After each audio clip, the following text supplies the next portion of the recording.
না বাদ দেবো? বলতে হবে? আস্তাগফিরুল্লাহ। হ্যাঁ, কিন্তু মাদ্রাসার লোকেরা রেগে না যায় আবার, জানে যদি ফতোয়া যদি মাদ্রাসার উল্টা চলে যায়, তো অনেক ফতোয়া মাদ্রাসার উল্টা চলে যাবে। কিন্তু ফিকহি মাসলা জিজ্ঞাসা করলে সমস্যা এটাই। ফিতরা সাদাকাতুল ফিতর সম্পর্কে নবী করিম সাল্লাল্লাহু আলাইহি ওয়াসাল্লাম বলছেন তুমাতুল লিল মাসাকিন, মিসকিন দরিদ্রদের খাদ্যের ব্যবস্থা করা। তোহরাতুল লিসায়েম, রোজাদারের জন্য পবিত্রতার ব্যবস্থা, শুদ্ধির ব্যবস্থা।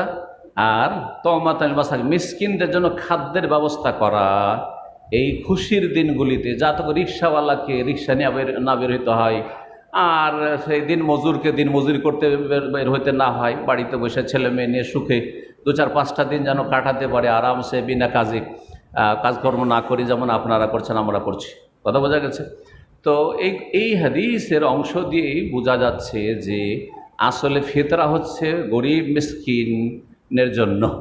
ফিতরা জাকাতের মতো নয়, হ্যাঁ, বা আম সাদকার মতো নয়, নফল দানের মতো নয়। ফিতরা হচ্ছে গরিব মিসকিনদের হক। ফিতরাকে মসজিদ বানাবেন, মাদ্রাসা বানাবেন, মহিলা মাদ্রাসা বা মাদ্রাসার ফ্যান লাগাবেন, চলেন ফিতরার টাকা লাগিয়ে দিই, এসব হারাম, জায়েজ নয়, এসব জায়েজ নয়, হারাম।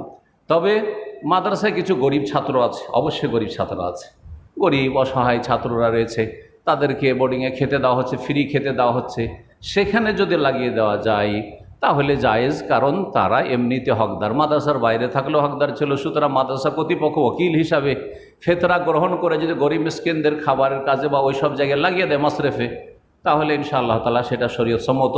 আর সেটাই করার জন্য পরামর্শ দিও মাদ্রাসার দায়িত্বশীল ভাইদেরকে। জাযাকুমুল্লাহ খাইর।